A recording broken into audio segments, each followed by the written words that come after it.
Raj TV viewers அனைவருக்கும் வணக்கம் and welcome to our show சரித்திர நாயகன் சிவாஜி கணேசன்.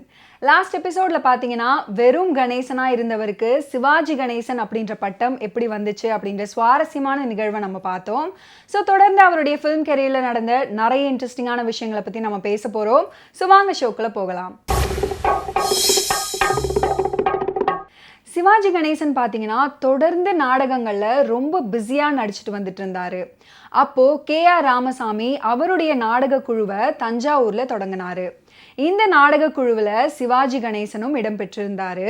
மனோகரா நாடகத்தில் KR ராமசாமி மனோகரனாக நடிச்சிருந்தார். சிவாஜி கணேசன் மனோகரனின் தாயார் பத்மாவதியாக நடிச்சிருந்தார். இந்த சமயத்தில் தான் KR ராமசாமிக்காக ஓர் இரவு அப்படின்ற நாடகத்தை அண்ணா எழுதினார்.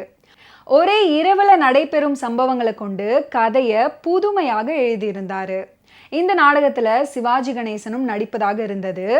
ஆனால் நாடக குழுவை சேர்ந்த ஒருவருடன் ஏற்பட்ட கருத்து வேறுபாடால் அவர் நாடகத்தில் நடிக்கலை. அதுக்கப்புறம் அவர் காஞ்சிபுரத்துக்கு போயிட்டாரு. திராவிட நாடு அலுவலகத்தில் தங்கியிருந்து அதுக்கப்புறம் அண்ணாவுக்கு உதவியாக இருந்தார். அண்ணா பொதுக்கூட்டங்களுக்கெல்லாம் போகும்போது சிவாஜியையும் தன்னுடன் அழைச்சிட்டு போவாராம். மேடையில் எப்படி பேசணும் அப்படின்னு பயிற்சியும் கொடுத்துட்டு இருந்தாரு. இந்த காலகட்டத்தில் சக்தி நாடக சபா அப்படின்ற நாடக குழுவினர் நாடகங்களை நடத்திட்டு வந்துட்டு இருந்தாங்க. தங்கவேலு பிள்ளை அப்படின்றவர் இந்த நாடக கம்பெனியோட உரிமையாளர். இருந்தாலும் சக்தி கிருஷ்ணசாமியோட முழு பொறுப்பில் தான் அந்த நாடக கம்பெனி இயங்கி வந்துட்டு இருந்துச்சு. இந்த கம்பெனியில் முக்கிய நடிகர்களாக இருந்த MN நம்பியார், SV சுப்பையா அவங்க ஜூபிட்டர் பிக்சர்ஸ் தயாரித்த சினிமா படங்களில் நடிக்கிறதுக்காக கோவை போயிட்டாங்க.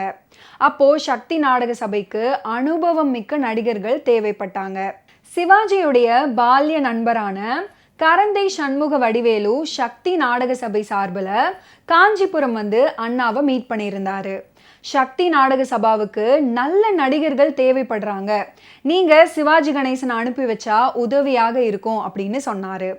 அண்ணா கொஞ்ச நேரம் யோசிச்சுட்டு அதுக்கப்புறம் சிவாஜி கணேசனை கூப்பிட்டுட்டு, கணேசா நீ சக்தி நாடக சபாவுக்கு போயிட்டு வா, உன்னை எப்போ நான் திரும்பி கூப்பிடுறனோ அப்போ நீ வந்தா போதும் அப்படின்னு சொன்னார். இதனால் அண்ணாவிடம் பிரியா விடை பெற்று சக்தி நாடக சபாவுக்கு சிவாஜி போயிட்டாரு. சக்தி நாடக சபை அப்போது திண்டுக்கல்ல நாடகங்களை நடத்திட்டு வந்துட்டு இருந்தாங்க. அந்த குழுவினர் சிவாஜிக்கு நல்ல மரியாதையும் கொடுத்தாங்க. முக்கிய வேடங்களில் அவருக்கு நடிக்கவும் வாய்ப்பு கிடைச்சிருந்தது. திண்டுக்கல்ல இருந்து பெங்களூர் போயிட்டு வேலூர்ல சக்தி நாடக சபா முகாமிட்டு இருந்தது. அப்போது நூர்ஜஹான் அப்படின்ற நாடகத்துல நூர்ஜஹானாக சிவாஜி நடிச்சிருந்தாரு.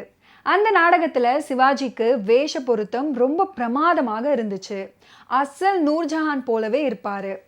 அழகாக நடனமும் ஆடியிருந்தாரு. நேஷனல் பிக்சர்ஸ் PA பெருமாள் இந்த நாடகத்தை பார்த்தாரு. சிவாஜியோடைய நடிப்பு அவரை ரொம்ப அட்ராக்ட் பண்ணிருச்சான். எதிர்காலத்தில் மிகப்பெரிய நடிகராக சிவாஜி வருவார் அப்படின்னு டிசைடும் பண்ணியிருந்தாரு.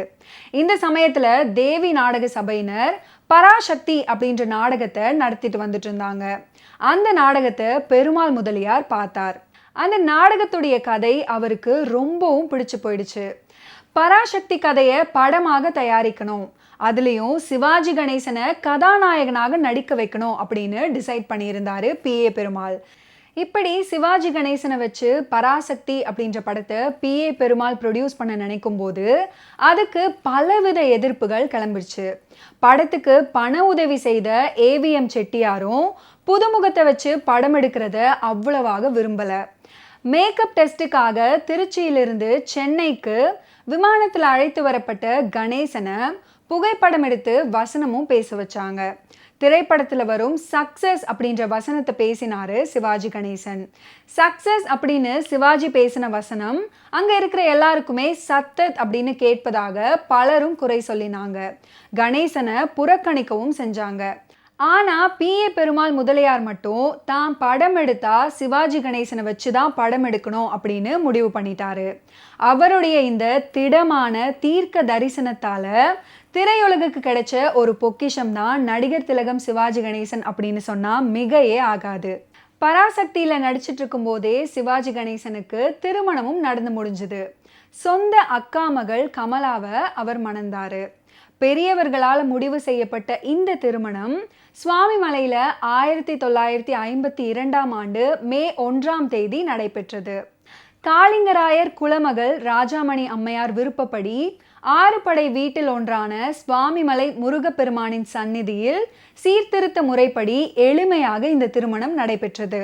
திருமணத்துக்கு மு. கருணாநிதி, எம்ஜிஆர், நேஷனல் பிக்சர்ஸ் அதிபர் பெருமாள் முதலியார், கவிஞர் கண்ணதாசன், அரங்கண்ணல், டி.ஏ. மதுரம், எஸ்.வி. சகஸ்ரநாமம், டைரக்டர்கள் கிருஷ்ணன் பஞ்சு ஆகியோர் கலந்து கொண்டனர். திருச்சியில தமிழ் ஆசிரியராக இருந்த ரத்னம் பிள்ளை திருக்குறளை படித்து திருமணத்தை நடத்தி வச்சாரு.